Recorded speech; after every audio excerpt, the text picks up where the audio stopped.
Hello and welcome back on my channel. Today I want to talk about the autumn equinox and the autumn season in general. This is a season that is very much loved by many people, especially women, I find on social media. And there are so many truths and symbolism that can help us to evolve within our lives and that can make us feel more connected to ourselves. So let's dive into the magic of the season of autumn.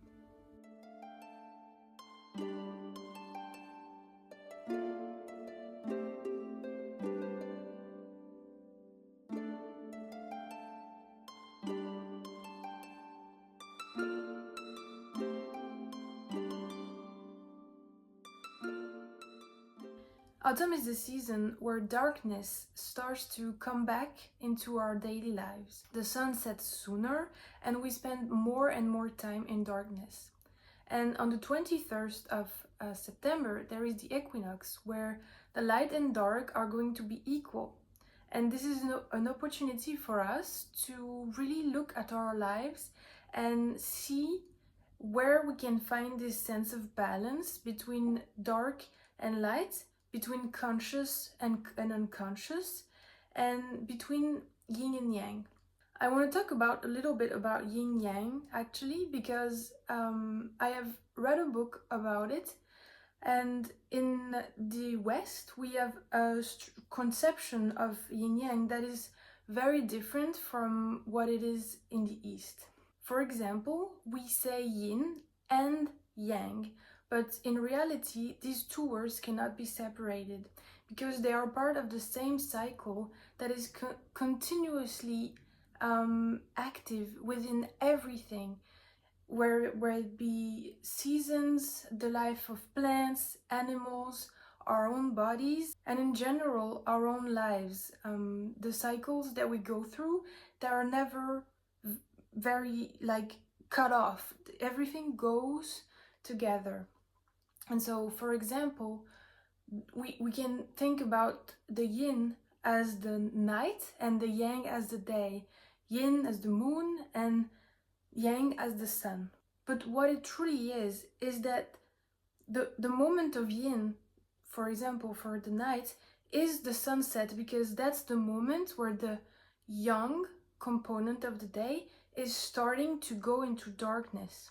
So actually, yin yang is a process rather than a quality. It's a process of yin and yang that is never separate. And that's what is going to happen for us. We are going into yin, and that is outside and also inside. I think that's why a lot of women, witchy women, women who love darkness, rainy days, staying inside, wearing sweaters, it's because that actually helps us to dive inside of ourselves. The darkness is not something to fear, but it's a portal to dive into our subconscious and find many truths down there and elevate our lives to something completely different. The initiations that we can go through when we are guided by the dark goddess, for example, are truly the most life-changing that can happen for a conscious woman. I myself have been diving into that mystery last year, and I think it started in October 2024 and ended around January 2025. And I've really traveled the depth of myself, and I've been confronted with many shadows. But since I was not afraid, I was leaning into the chaos emotionally, physically. There were so many things in my outside life that reminded me of this chaos and put me into situations that really challenged me to look inside myself and see what I was hanging on to, where were my fears, and what I wanted to change actually. The darkness in alchemy is actually the first step, called Nigredo, and it's the step of, it's the step of calcination, it's the step of chaos. And it is the chaos that starts the journey. It is the darkness that starts the journey. And in our society, we are very much afraid of the darkness, shadows, monsters. Well, we are scared of it, but we are also attracted to it. But there is a reason for it. It's because we have, first of all, we have lost our myth, we have lost our storytelling traditions. So we still have the same need for connection to archetypes and to understand our psyches and the cycles of our lives and all the things that we do not want to see, but that are still inside of us. Every trauma we've been through, every pain, difficulty, like the unwanted emotions, everything is still inside of us. And I think autumn and darkness, the night, scary movies, everything like this has a way of bringing that up to the surface, or allowing us to try to understand the patterns that are going on inside of us. And so I think that's why autumn and winter are really interesting seasons to dive into these topics of shadow work. In especially the beginning of autumn, because like I said, it's the process of yin, it's the process of going into the subconscious, going into the darkness as a movement. Whereas when we are in winter, we are already inside of the darkness, and the yang movement is going to start on the 21st of December, when the sun wins over the darkness. And so like the yang energy is already starting to come out of the depth of the earth.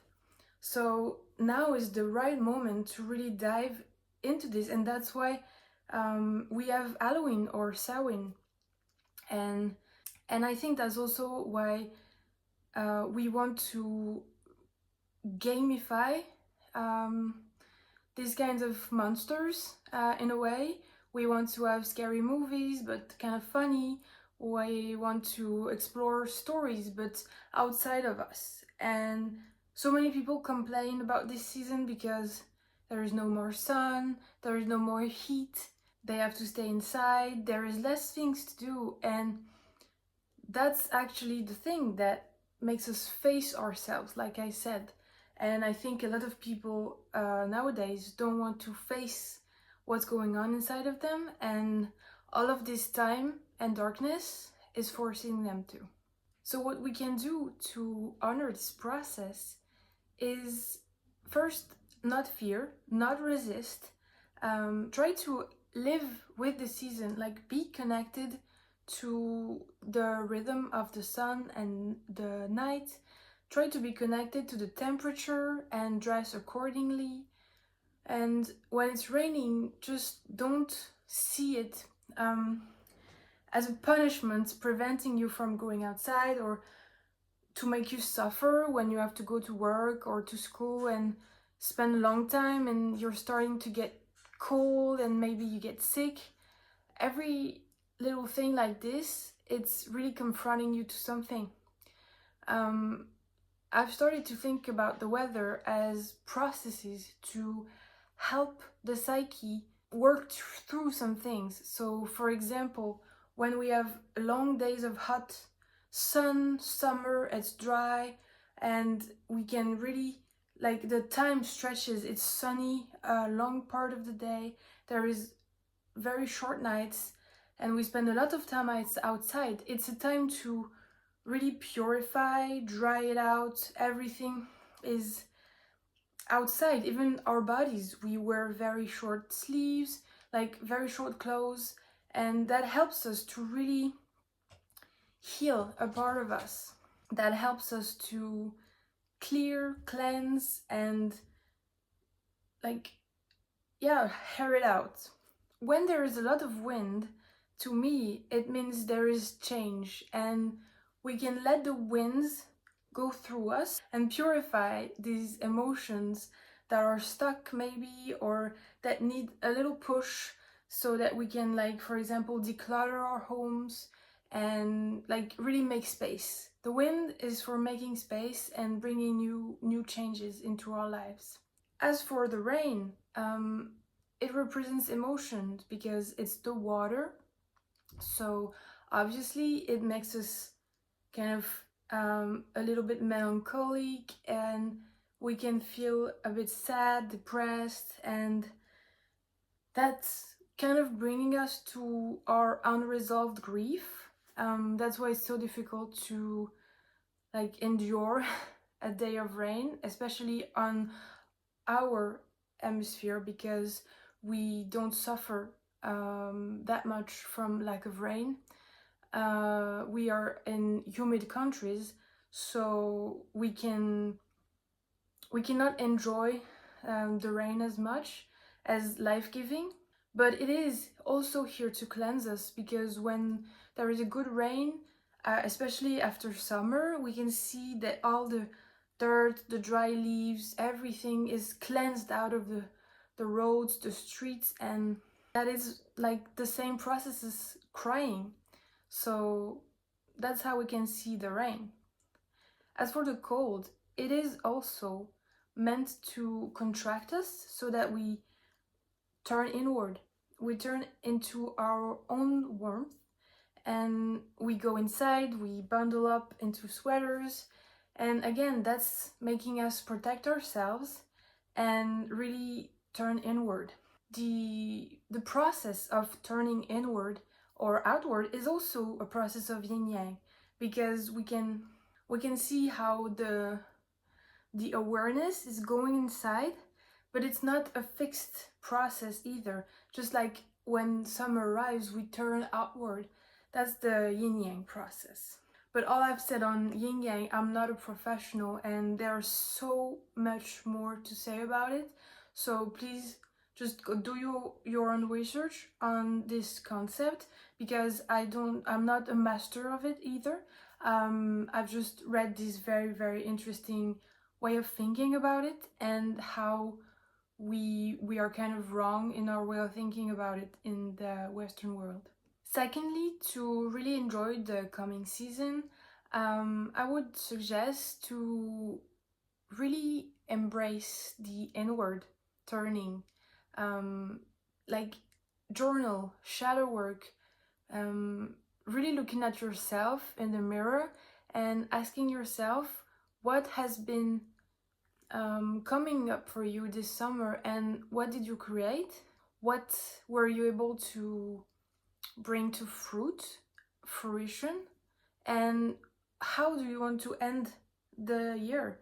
Actually, with my interest in seasons and living with the seasons, it's been harder and harder to really feel connected to the new year that we have in the Western society, like on the 31st of December, because it just doesn't feel right that the year would end in just the middle of winter, and then there's still winter. To me, it feels better to think of the new year as the start of spring.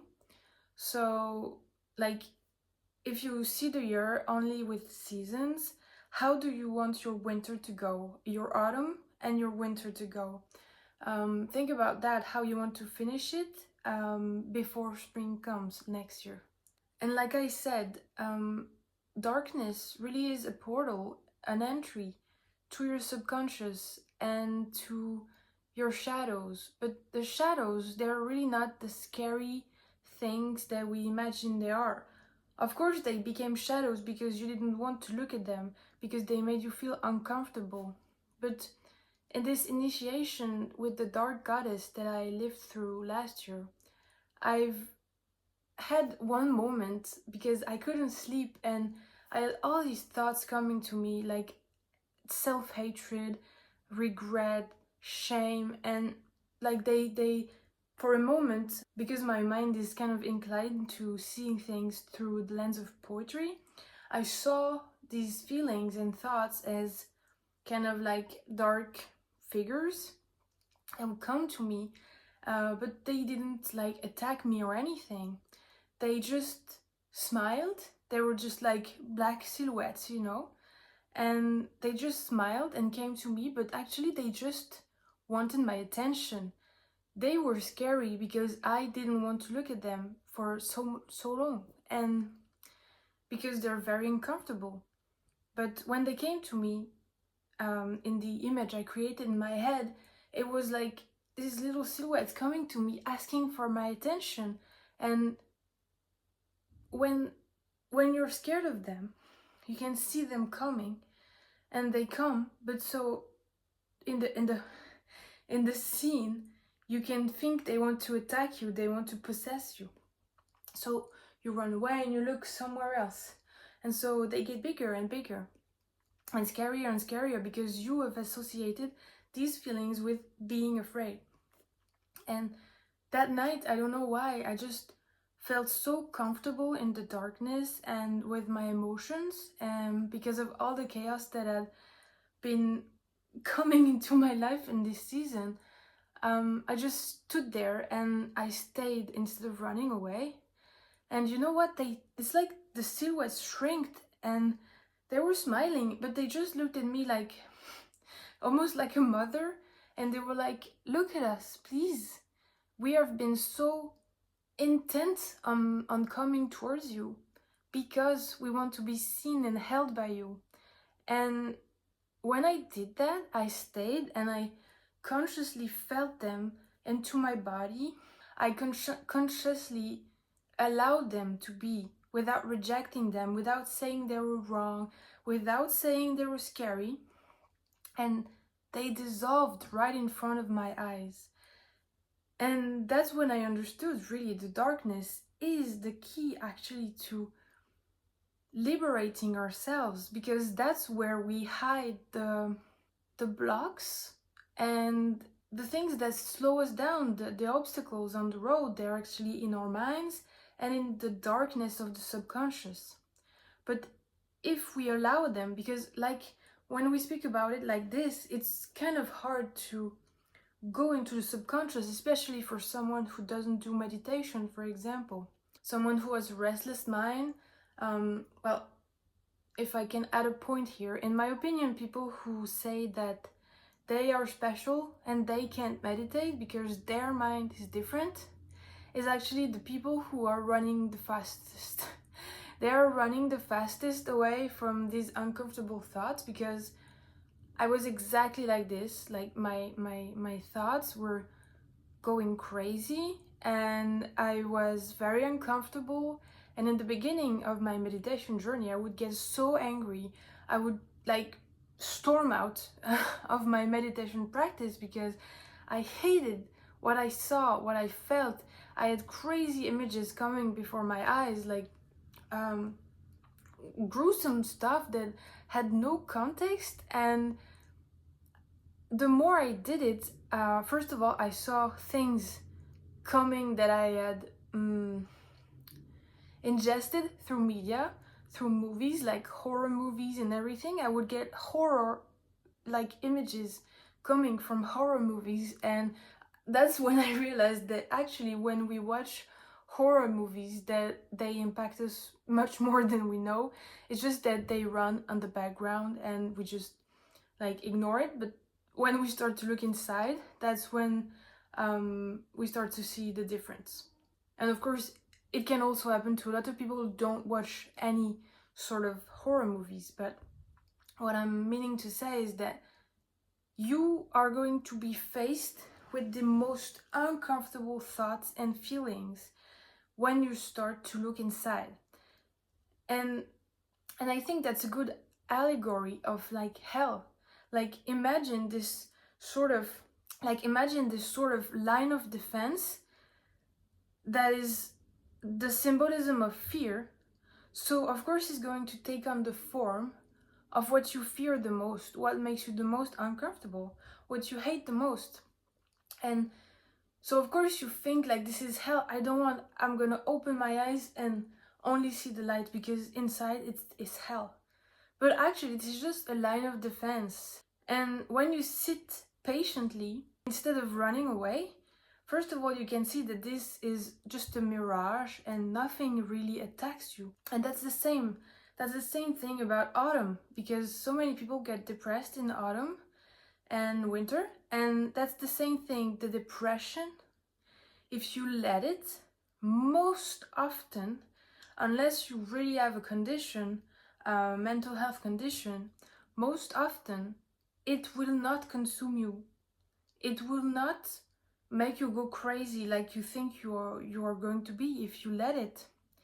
If you sink down to the bottom of the ocean, that is the only way you can like push to the ground to swim back. That's the only way you get some traction, some power back to really come up in the spring. And that's also why I think we shouldn't fight the depressive state if it's just a depressive state, not a chronic depression. Again, I know there is a lot of nuance on this subject, and I'm calling on to your discernment concerning your specific situation. When we sometimes let go and lean in and stop trying to get better, if it's just a depressive state, like I said, sometimes what happens is that, yes, we sink to the bottom, but then we accept the feelings that are there. We face what's there, and we can finally come up because we have faced the most difficult thing that was bothering us. I think the depressive state that comes in those seasons definitely comes from feelings that we have refused to feel and to see, and some grief that we still have to process. And so when we resist it and try to keep our mood up and try to still be productive and like try to keep the same line, like we want to be the same all the time, but the seasons, they're not the same. We are the same creation as nature, so of course we go through ups and downs, and we cannot resist nature in this sense. And so in my opinion, when we lean into this very uncomfortable state, that's when it disappears gradually. The more we resist, the more it actually stays for longer months. That's another aspect of the season of autumn and winter that I want to talk about. Because when we are getting seasonal depression, or just like it could be a seasonal depression, not depending on the season outside, but maybe a cycle of life. We have a part of us that needs to die. Just like outside, the leaves, they are falling because they're dying. Nothing can stay the same forever. And so sometimes we have to let a part of us die. And again, I'm talking about a part of the psyche, a persona that we have created, maybe some habits, some mentality that we have, some way of behaving with others that we have to let go of. And the psyche's job, like the ego's job, is to keep us whole. So when there is a part of us that needs to die because the time has come, the time has come for a new evolution, a new transformation, then the ego is going to try to protect us. And we have a very hard time in our society letting go of things, and that is because we have we have tried to step away from death in a way. With religion, we have become obsessed with the idea of immortality and being alive forever, whether actually it's religion or science. Both of them really try to focus on that, like it is the goal. But actually the goal is to live in tune with the universe that created us and that we create at the same time. So that's the third thing I would say. Really try to feel inside, sense if there is a part of you that needs to die.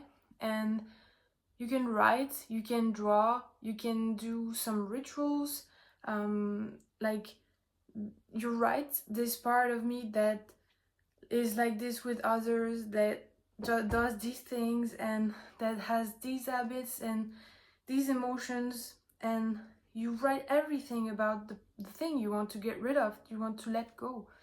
And again, I'm not talking about forcing anything. It's a process that is natural. You can't force and activate the process of the leaves falling from the trees. It's just a process that you let happen naturally. And it's gradual and it's going to be done for the health of the tree. And that is the exact same thing with you and your psyche.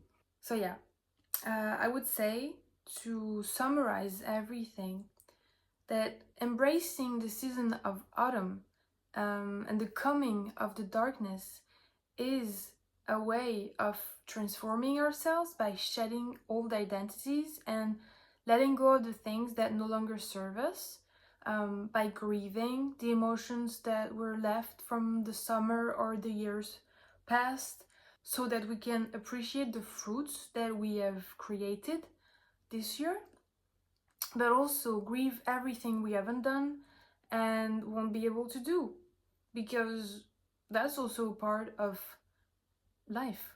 Then I would say, just don't fear the darkness, don't fear the demons, the monsters, because they are actually illusions.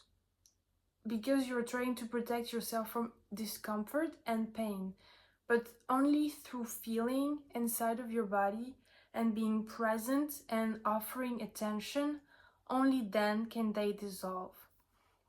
And when they dissolve, that's when the flow of your body, your emotion, your life can be restored to its natural state and unblock so many things in your life. Unlock your creativity, unlock healing from chronic pain, unlock healing from like PTSD, from trauma, from a lot of things. And lastly, allow yourself to let go of a part of you. Allow yourself to sink into this feeling, to sink into the darkness, because on the other side, you will see your subconscious. You will see what needs to be resolved. And there is no other way to see it than to walk through it. And again, I'm talking about a part of your psyche, and if your mental health necessitates professional care, please go and seek mental care outside of yourself, because that can also be a really important help to your process if you're doing this alone. You know, we have all lived through different types of things with different types of intensity. So of course, I am speaking from my abilities and my experiences. And I have in the past required mental health professionals to be at my side. And I think I'm very at ease with the notion that we should feel comfortable to seek care when we need it.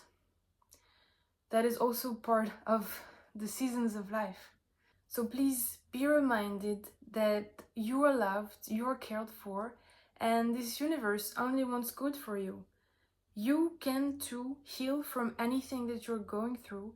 You can stay strong, and I'm really proud of you for being there and going that far into your life, because you're doing great. I hope you have enjoyed this video, and I hope to see you in the next one. Bye!